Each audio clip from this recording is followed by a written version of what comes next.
sabe que ele Está gravando. Está gravando já.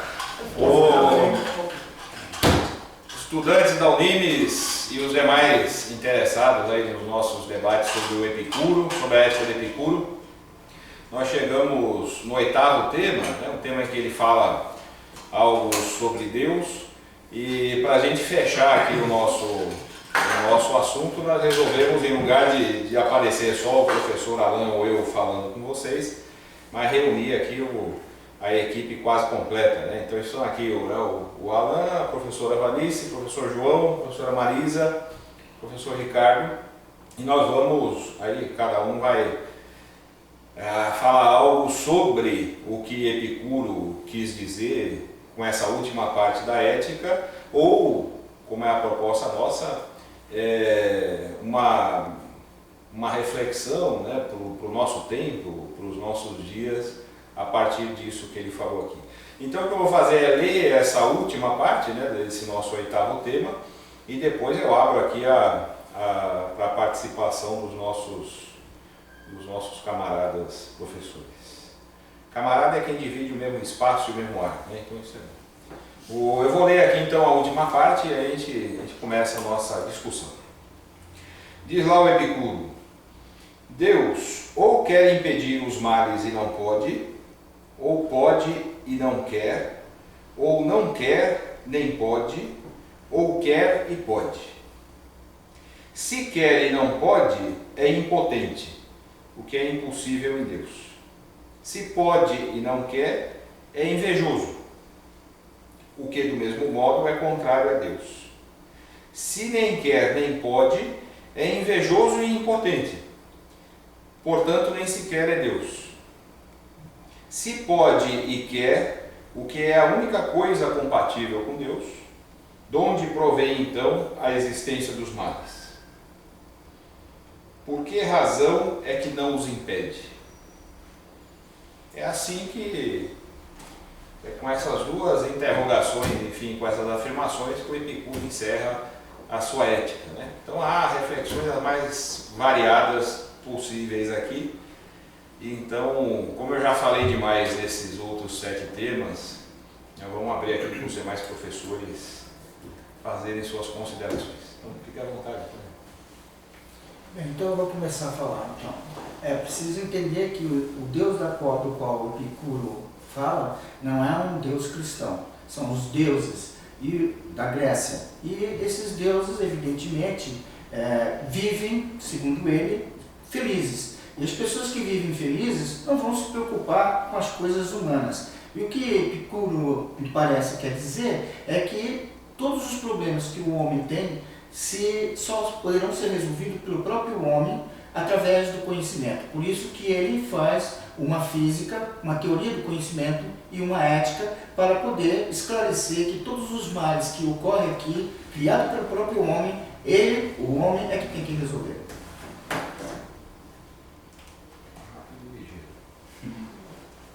Boa. João, você está trazendo a questão filosófica do Epicuro, né? Eu vou trazer uma aproximação da teologia para Epicuro, para a gente ter aí um paralelo, né? E sobre o aspecto da teologia, o que a gente vai ter, né? Praticamente a mesma coisa, a não ser os equívocos que acontecem com as interpretações sobre Deus, né? Onde está Deus? No espaço celestial. Se ele está no espaço celestial, ele está observando o que todos nós estamos fazendo de certo ou de errado. E aí, nesse sentido, quem nós somos perante Deus? Nós somos aquela pessoa que Deus está meio que agindo de cima para baixo, ou que é visto pelo menos na teologia vertical. E aí, nesse sentido, o ser humano ele fica completamente à disposição do que Deus quer. Nesse sentido, então, Deus provém as coisas. Mas qual é a minha atitude? Quais são as minhas ações? Quais são as minhas escolhas? Nessa situação, eu fico completamente distante, né, do que eu posso fazer. E daquilo que eu posso fazer, eu jogo tudo para Deus, as minhas responsabilidades. Então, nesse sentido, Deus é invejoso. Por que Deus é invejoso? Porque a inveja também está em mim. Mas eu atribuo aquilo que é meu para Deus. Deus se arrepende, é o que diz o texto bíblico, mas o arrependimento é meu. Então, eu atribuo a Deus o meu arrependimento. Então, eu projeto aquilo que é meu para Deus e fico na expectativa de que Ele haja em cima de mim. Então, essa é uma perspectiva teológica diante do texto. Então, é um paralelo, né? Estou fazendo não uma análise, né? Mas uma fala do paralelo teológico. É o antropoformizar, né? Isso. Antropoformizar Deus, né? Nós projetamos para o bem e para o mal, né? Nós projetamos as nossas potências em Deus, né? Como se Deus fosse um superlativo do homem, e também as fraquezas, o arrependimento, perdão e tudo mais. Então, para o bem e para o mal. Você quer comentar a fala da Marisa? Porque senão eu pego o gancho já. Pode falar, pode comentar. Não, é que vocês estão falando dessa visão de Deus, assim, sobre Deus, na verdade, esse entendimento, né? Não sei, às vezes me parece um pouco, e aí eu pergunto, realmente eu não sei isso, mas eu não sei se alguém poderia aqui saber essa informação. Uma influência talvez um pouco oriental de Deus até aqui, no sentido de assim, Deus está muito menos fora, mas na própria prática humana, na própria ação humana, né? Então assim, não tem muito talvez essa divisão tão teológico-cristã, mas será que não haveria aqui uma influência oriental, talvez até, não sei, da cultura chinesa, asiática, de forma geral? Não sei, aí é uma especulação que eu faço aqui, né? No sentido até de eu projeto, claro, eu posso projetar em Deus aquilo que eu sou, justamente por aqui em Epicuro talvez eu tenha assim, um entendimento de Deus por meio das práticas humanas. Então Deus também, será que não é a manifestação das práticas humanas? E aí sim, o mal existe, né? E aí, claro, tem uma tendência para o maniqueísmo aí. Tá? Então estou admitindo a existência do mal. Mas será que ele existe mesmo? A gente poderia perguntar, né? Legal, então assim, estava pensando no sentido até mais da influência oriental nesse Deus que está em questão aqui. Até lembro de algumas tendências, assim, que vem à mente quando eu falo de oriental e Deus aqui? Por exemplo, a tradição chinesa, taoísmo, né? Vamos pegar, sei lá, até hinduísmo talvez, mas penso no taoísmo mais especificamente, essa coisa do Deus está ligado ao caminho. Eles nem usam essa palavra Deus, né? Mas, assim, penso nessa perspectiva mais, assim, da ação mesmo, né? Deus está aqui não é algo separado, mas ele se manifesta na própria existência humana.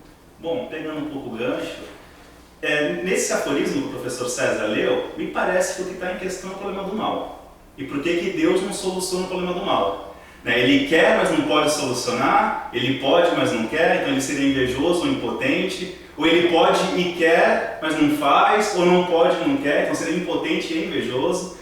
O que está em questão é o problema do mal. Me parece que Epicuro nem questiona se o mal existe ou não, ele já constata, o mal existe. E por que Deus não soluciona esse problema? Né? O problema do mal. Então parece que ele está afirmando, o mal existe. Mas se nós pegarmos, por exemplo, na teologia cristã, na filosofia cristã, não precisamos nem ir para a teologia, para a filosofia cristã. Santo Agostinho, ele vai romper com essa ideia maniqueísta de que o mal existe, de que existem duas substâncias, né? Uma substância do bem e uma do mal. Então, para ele, o mal não existe enquanto substância, ele chama o mal de ausência do bem. Né? É tudo ação humana. No fundo, o mal é uma ação humana. E ele joga aqui para Deus, né? Como se Deus devesse solucionar esse problema. Né? Ele quase implora por uma ação de Deus. De certo modo, eu sinto isso, né? É curioso porque as pessoas associam Epicuro com uma crítica contundente a Deus. Mas ele está quase implorando uma ação de Deus, não é isso? Por que você não vem solucionar esse problema? Por que não vem? Mas assim, a mensagem que eu gostaria de dizer é que acho que o problema do mal que está em questão aqui. Porque Epicuro vai tratar de Deus em outros textos também, na física dele. Esse é um texto sobre a ética.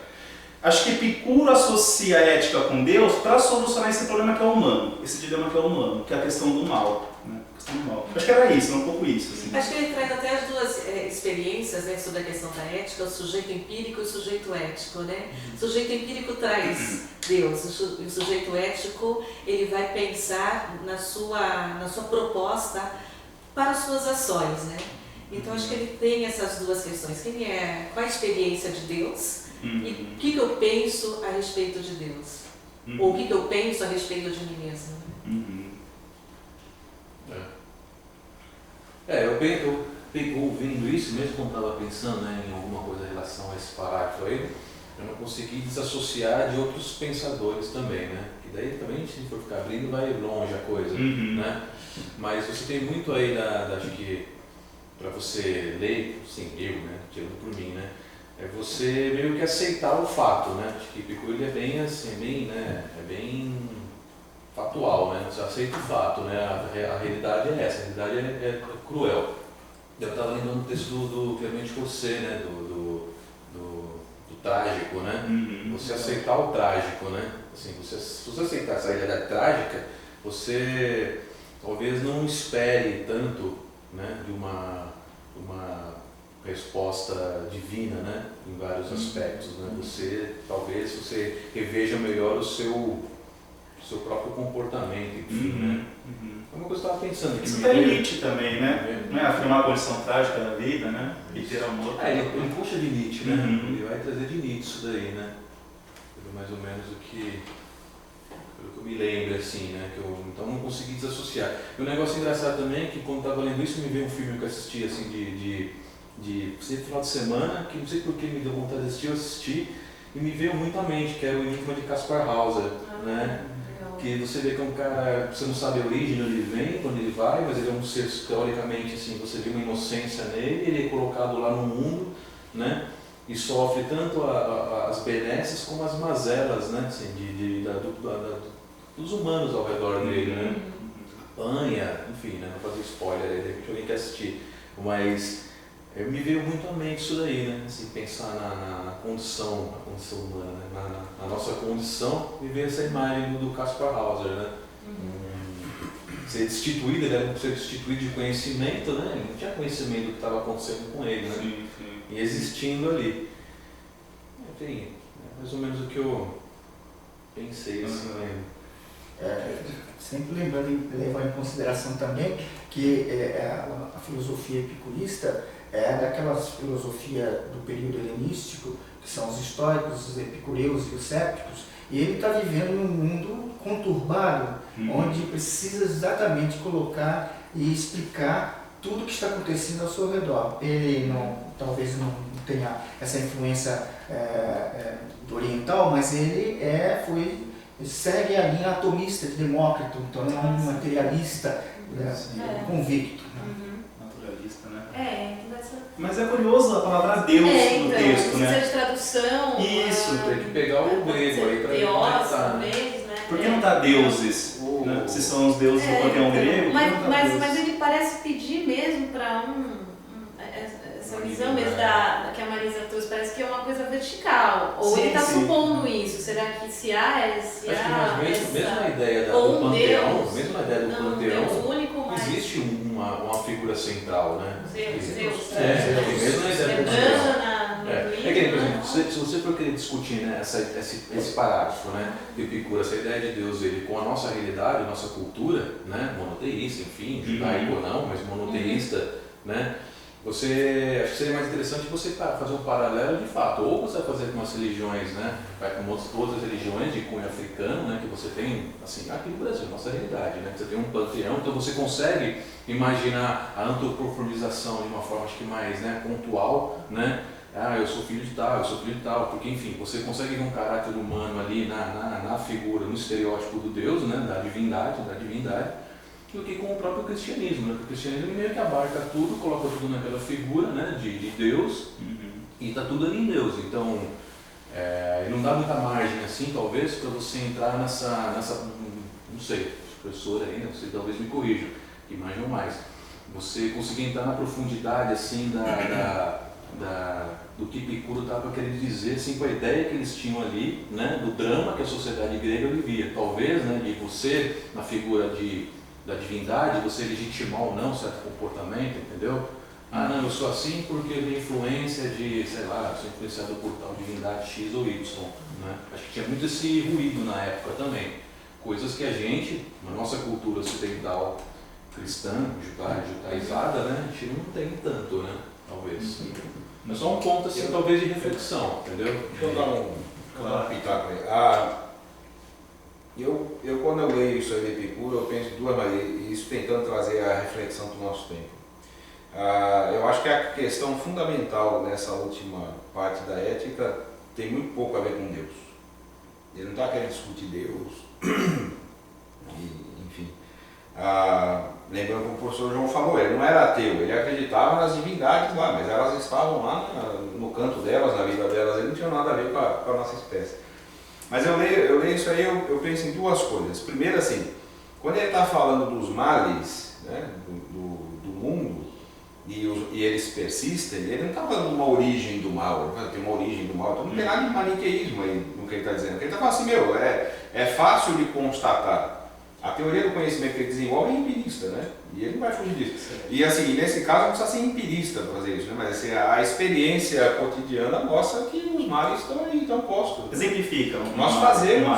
Exemplifica um mal. As desigualdades sociais, a fome, a miséria, o genocídio. E joga para Deus. Carnificina e etc. Isso é raro, isso é ele não está falando de Deus. É esse que é o problema. O problema mal, então, os males. Agora Joga no aqui, ser humano, então. uma dada versão que nós criamos de Deus, e que à luz da fé, né, ou por dentro da fé, você pode conseguir construir um discurso lógico sobre esse Deus, mas se você sair da luz da fé, isso é totalmente irracional. O Deus dos cristãos é totalmente irracional, por exemplo, já que é a tradição, né, mais comum para nós, na nossa cultura, é totalmente irracional a construção toda do cristianismo se nós não olhamos a partir de dentro da fé. É totalmente irracional. Então, então tem essa dimensão aí que é a seguinte, olha, nós temos um Deus todo-poderoso que criou isso aqui tudo, que é onisciente, onipotente, etc, etc. E por que criou isso com a possibilidade de se fazer tanta desgraça assim? É isso. Quando eu leio isso, me vem à cabeça aquela frase que um judeu escreveu no campo de concentração, que ele disse assim, e o Deus dos judeus é o mesmo dos cristãos, né? Que ele disse assim, se Deus existir, ele terá que implorar pelo meu perdão. É isso. Por que Deus, esse Deus que aparece aí no caso da nossa cultura como bondoso, como essas coisas todas, permite que essas desgraças todas ocorram e não intervenham? Isso é ilógico, isso é irracional, isso é estúpido. Por isso que eu acho que Nesse parece sentido. ter uma saída oriental, assim, na hora. Do outro lado, sim, eu insisto nisso. Só Assim, essa interpretação, né? a segunda coisa, só para falar a segunda, Não? a segunda coisa ele não está preocupado com Deus nessa questão. O que ele está querendo dizer é assim, ele está coroando a ética dizendo o seguinte, nós desenvolvemos uma capacidade racional, e é também parte dessa nossa capacidade racional, né, a habilidade que nós temos de promover essas desgraças todas. O campo de concentração dos nazistas era a festa da racionalidade da nossa espécie. Mas nós desenvolvemos uma capacidade racional que pode nos permitir não viver de acordo com os nossos instintos mais primitivos e não viver de acordo com essas loucuras que nós somos capazes de fazer. Por isso que a gente precisa de uma ética. Nós precisamos organizar, educar a razão, né? E organizar as relações sociais a partir de valores importantes. Deus não tem nada a ver com isso, acho que ele está dizendo. Se Deus existe ou não para ele, talvez ou nós fazemos isso ou nós continuamos nessa miséria. É excluir qualquer meta, qualquer coisa aí, né? Meta narrativa, meta resposta, meta. Física. Meta, tudo que viesse, tudo que fosse. Não, mas isso daí, acho que a ideia, talvez, então, nesse sentido, né? Eu volto àquela ideia do trágico, né? Talvez é você aceitar o trágico sem lançar mão, né, do meta-discurso aí que venha, né, a te fazer precisar da fé, né? Porque a fé, então, até para o cristão, né? A fé é um dom, né? Então, se você não tem o dom da fé, o que você faz? Você se mata? Não, né? E essa coisa que nós temos a capacidade de fazer isso. Pois é. Nós não precisamos de Deus para fazer isso. Tipo assim, se você for querer pensar Deus, esquece. Acho que é isso. Esquece, é impossível. É paradoxal. No sexto semestre, a gente tenta fazer uma aproximação de Epicuro com Sartre. E para pensar a construção do sujeito empírico e do sujeito ético. E o que é bastante interessante na tentativa dessa aproximação é perceber que assume a sua responsabilidade, ou seja, você faz escolhas, você pode fazer escolhas, assuma, por que você está colocando Deus? Né? E aí, às vezes, trazendo para a nossa contemporaneidade judaico-cristã, né, a gente coloca Deus até porque a gente não quer se responsabilizar. Né? E acho que ele está sendo muito claro aí, assuma o que você quer. Ou a figura do demônio, né? Como se faz muito, né? A culpa é do demônio. Também. Pronto, né? E aí nós resolvemos, né, os problemas todos. Não são excludentes, eu acredito. Porque ele não excluía, o próprio Epicuro não excluía. Não são excludentes, né? Acho que tem que, pelo menos eu pontuaria isso, assim, a minha interpretação. Talvez vocês não concordem, mas lendo, né, pelo pouco que eu entendo, assim, que eu vi, não são coisas excludentes. Então você não tem que ler Epicuro excluindo o divino, muito pelo contrário. É o que você falou no começo, né? A gente cai no campo do inefável. Então, né? ele não exclui, mas ele problematiza, né? Ele está problematizando. Então, para que pense, isso. Pensar, né? Assim, mas ele está falando assim, não, tira fora, aqui não é. Não, Né? Então não dá para você, por exemplo, é frágil você querer, talvez, não sei, né? Você querer fundamentar um suposto ateísmo aí. Não tem nada a ver, né, professor? Não tem nada a ver. Não é o que ele está querendo. Não tem nada a ver. Então, e outra, não são excludentes, mas cada um no seu quadrado aí, né? Cada um no seu quadrado. Não, longe de querer virar advogado de Deus ou qualquer coisa do tipo, né? Mas assim, jogar o problema do mal e dos males do mundo, né? Porque como o César falou, ele não está querendo buscar a origem do mal. Mas está falando dos males corriqueiros, cotidianos, né? Desigualdade, injustiça, temas que nós discutimos, inclusive, né? Mas querer jogar a responsabilidade por isso, assim, por um ser transcendente e tal, eu não sei, eu acho isso muito humano. Eu acho a questão dos males muito humano, por exemplo. Inclusive, eu acho que Deus está fora de contexto aqui. Como eu tentei falar na minha fala anterior, o tema central é do mal e dos males, né? Acho que Deus é uma peça que caiu aqui nesse pacote. Não, mas faz sentido, né? Faz sentido. Penalizar assim? Não, faz sentido. Eu acredito que faz muito sentido, né? Ele finalizar com essa proposta, com esse X aí, com essa tragédia aí, entendeu? Faz total sentido. Bom, enfim, depois que a gente falou tudo isso, para quem talvez suponha que existe a escapatória X, esquece. Porque nem essa escapatória X aí você consegue me responder. Para você pensar, então tá um probleminha lógico aí. Se é isso, não é aquilo. Então se é isso, não vai ser aquilo outro. Então esquece. Essa ideia que a gente tem de Deus, essa concepção é insustentável. Né? A proposta aqui, desenvolve isso tudo para você vir me falar de Deus agora, não, esquece. Sim. Né? Não parece que é Deus a questão. Sim, isso. Você pode conseguir essa ideia da ética dele e a possibilidade de nós racionalmente organizar as coisas, ela pode ser feita a partir da ligação com Deus, eu falo das religiões, etc. e tal, ela pode ser feita longe disso, né? Pô, cara, o ateu não é nenhum. É o que você vê em Nietzsche, por exemplo. Né? Eu estava assistindo um programa uma vez, Davi, na Roda Viva não. João precisa ir embora para ir no médico. Nós precisamos até encerrar daqui a pouco. Né? Não, isso daí não achei Vai saindo. Só explicar, o professor João precisa sair, tem um compromisso agora, então. Mas o debate vai continuar um pouco mais. Um pouquinho, né? Vai ser uns poucos minutos aí. Tchau, João. Valeu. Era um programa do café filosófico aí, sei lá, da CPFL, não lembro de onde que era. Aí no intervalo aparecia um aforismo lá, né? Um pensamento, o texto se construía, tipo uns PowerPoint né, se construindo, e no final aparecia o filósofo X que citou. Aí lá no intervalo apareceu, era tipo um clamor a Deus, tipo uma oração, mas não era uma coisa muito legal, uma ideia bacana, uma reflexão. Eu falei, pô, quem foi o cara que falou assim? E pum, final Nietzsche. Eu falei, louco, né? Isso faz um tempo já.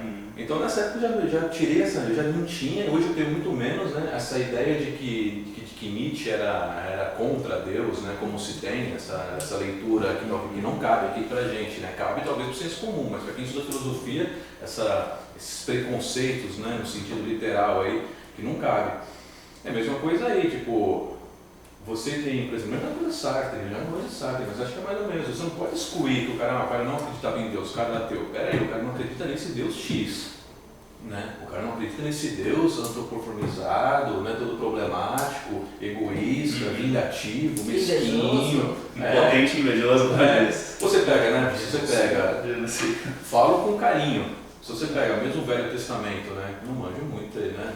Mas se você pega o Deus do Velho Testamento, pô, é inveja e vingança pura ali, né? Ciumeira total. E um Deus nacional, né? Então, legitimava. Isso, nacionalista. Então, que mata adversário, combate adversário. Legitimava para o povo hebreu que estava se Você é consolidando. meu querido e o outro não. Para o povo hebreu que estava se consolidando, que era um povinho pequenininho, que todo mundo ali arrebentava, faz total sentido. Sim. Né? Para o hebreu, total sentido. Pô, a gente tem uma identidade, a gente tem uma unidade, inclusive, a gente tem um Deus. Só que tem que ver que o Deus hebreu, o povo hebreu, não era monoteísta, era monólatra. Né? Já começa por aí. Os adorava um Deus só, adorava um Deus, mas pô, essa deu uma velhinha pra Mamon ali, entendeu? O cara matava uma criança pra Moloque de vez em quando, é verdade, não é? Não é? Sim, tá nos profetas, isso, tá no profético. Não é? É mais ou menos isso, mas enfim. Sim. Então a nossa concepção, o que eu quero dizer com isso? Que a nossa concepção de Deus, você vê como ela é frágil, né? Se você pegar para analisar as origens da nossa fé, ela já é assim, ela já tem uma série de coisas que se você aprofundar, para quem deveria estudar e deve estudar, se quer se aprofundar, né? Tem muita fragilidade. Acho que é isso que ele fala. Assim, você não pode esquecer. Não estou falando para você esquecer Deus, não, mas se você acredita que esse Deus é a resposta, deixa para lá. Mas também não fechar a possibilidade de pensar o mundo sem Deus. Aí a filosofia materialista pode dar conta disso com tranquilidade. Nós podemos ser ateus mesmo. Né? Quando a filosofia se permite discutir isso, evidentemente. Quando a gente fala da ciência, a existência ou não de Deus não é um problema da ciência. Isso, assim, quem afirma a existência de Deus, seja lá qual for, precisa dar conta de comprovar a existência dele. Né? Nesse caso, vale o princípio do direito. Né? Quem acusa deve apresentar as provas. Então, isso não é um problema da ciência. A ciência vai ficar gastando energia. Então, me prova que Deus existe. Não, você está afirmando a existência dele, você leva uma prova. E nós não temos provas racionais, razoáveis. Racionais saindo de um discurso lógico aparecer como verdadeiro só. Né? Mas não temos condições de provar a existência de Deus de maneira alguma. Assim. Portanto, pensar em alguém que não acredita em Deus, em vida após a morte, qualquer coisa desse gênero, é bastante razoável. Né? E respeitar essas posições. Olha, o que nos torna mais ou menos violentos, estúpidos, imbecis, né? Ou capazes de realizar atitudes mais razoáveis, altruístas, solidárias e coisas do gênero, não é Deus. Por isso que eu insisto de novo, acho que é isso que ele está querendo dizer só. Se você precisa, aliás, se apegar em Deus para você não virar um desgraçado desses, é porque você está com um problema sério de valores. Sim. Ou a nossa civilização. Né? Assim, se eu preciso usar Deus como a minha muleta, né, para eu não sair fazendo merda por aí, é porque eu estou com sérios problemas mesmo. Quer dizer, eu tenho medo de uma punição. Sim. O problema então é criar uma ética laica, assim, é isso que é a questão dele, e mostrar que a ética está desvinculada dessa mulher. Independentemente de ter Deus ou não ter Deus, né, eu acho razoável pensar em não haver Deus, e deuses e as coisas todas, é que assim, nós somos capazes, nós humanos somos capazes, como um presente que nós ganhamos do processo evolutivo, essa nossa capacidade racional aqui, de criar as relações, de criar as condições para que a gente possa viver bem, para que a gente possa viver feliz, para que a gente tenha acesso aos bens materiais de maneira justa, igualitária, né, e estabelecendo relações mais razoáveis. Deus não precisa estar nesse momento algum.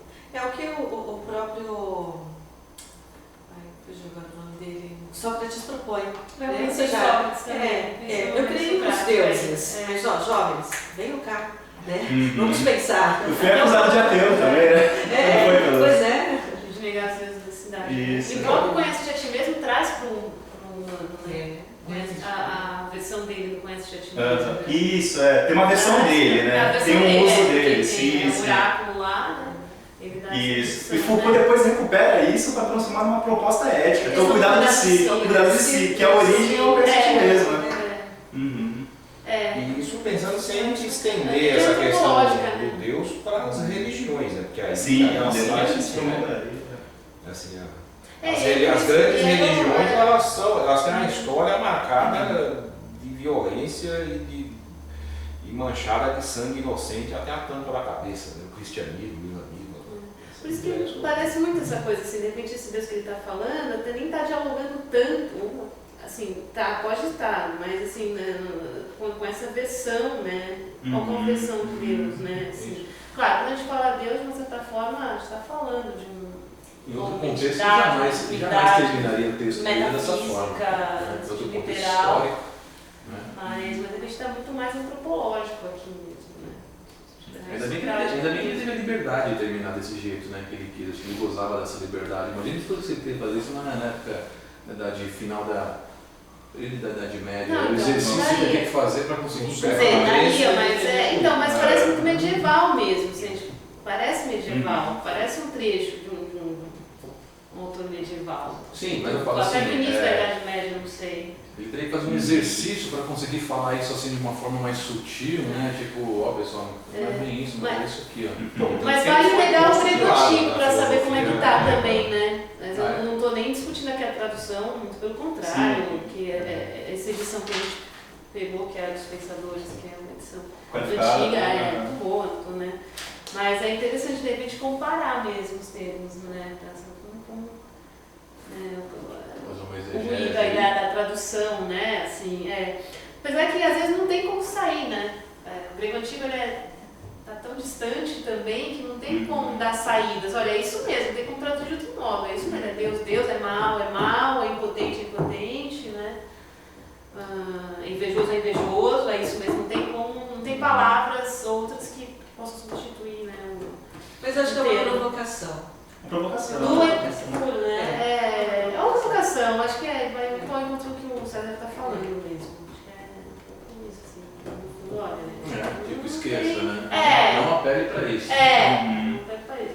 Talvez, acho que vai bem ao encontro mesmo. E se caso queira apelar, me responda isso, então fica aqui sem pensar. Como você falou também, uma coisa meio problema lógico aí, né? De lógica. Que é algo que a gente pode fazer, até quando eu falo que é irracional isso aí, para quem está fora da fé, porque assim, a grande questão então tá bom, não, mas Deus quer atrair, as pessoas têm que, então, por seus esforços ali, alcançar a salvação. Mas de novo, para que criou isso então? Para quê? Ele continua a ser um sujeito que tem o ego inflado de um jeito maluco. Para que criar isso tudo? Para que fazer esse monte de seres vivos que não pediram para aparecer, passar por essa quantidade de sofrimento? Mas porque ele quer oferecer a vida eterna. Porra, então cria todo mundo lá no diabo da vida eterna logo, deixa todo mundo feliz. Porra, para que fazer esse tipo de maldade? Para quem está fora, desde esses argumentos assim, mais bobos, né? Isso não faz sentido algum. Não, aí eu fiz, aí ele pecou, aí que sou eu mesmo, mas é outro, eu mando o meu filho, que meu filho sou eu também, e ele vai, e ele tem que morrer, e precisa morrer. Né? Eu lembro daquele filme Jesus Cristo Superstar, que Judas canta para Deus e diz assim, por que você me escolheu para cometer o seu crime? Que loucura é essa, né? E aí morre, ressuscita, vai de novo, vai voltar. Gente, isso é muito louco. E parece que acho que é o Borges, né? Jorge Luiz Borges, que ele acho que no conto dele, tem um texto dele, eu não me recordo agora, mas me veio à cabeça, assim, que ele fala, se não fosse pela traição, ele faz um questionamento, assim, meio que afirmando, se não fosse pela traição, Deus existiria? Ele existe por causa da traição, né? Não, e aquela, né? Eu não pedi nem para ser criado, nem mesmo para ser salvo. Que escola é ser salvo? Eu não quero ser salvo. Você tem várias obras aí culturais, né? Que, você for querer, né? Alimentar esse questionamento, né? Que é válido, né? Na verdade, não é um questionamento para você refutar a fé, mas pelo contrário, né? Eu procuro, assim, a minha ideia é nunca refutar a fé, né? Eu sou um cara crente, né? No sentido lato, né? Mas mas até um discurso coerente, decente pelo menos, né? Chega naquele momento que você, não estou nem falando da dúvida de Pascal, né? Medo do inferno, né? Mas é melhor acreditar que se tiver inferno, não vou pro inferno. Não é nem isso que eu estou falando. É questão de você poder dar vazão para essa tua espiritualidade aí, mas muito mais do lado oriental, né? Você ficar quietinho ali, pá, na sua, do que você querer discursar a respeito. Mas se é para discursar, né? Então que seja preparado para, né? Para poder ser muito gentil, porque você vai ter que ser, ou senão você vai virar um fundamentalista chato, né?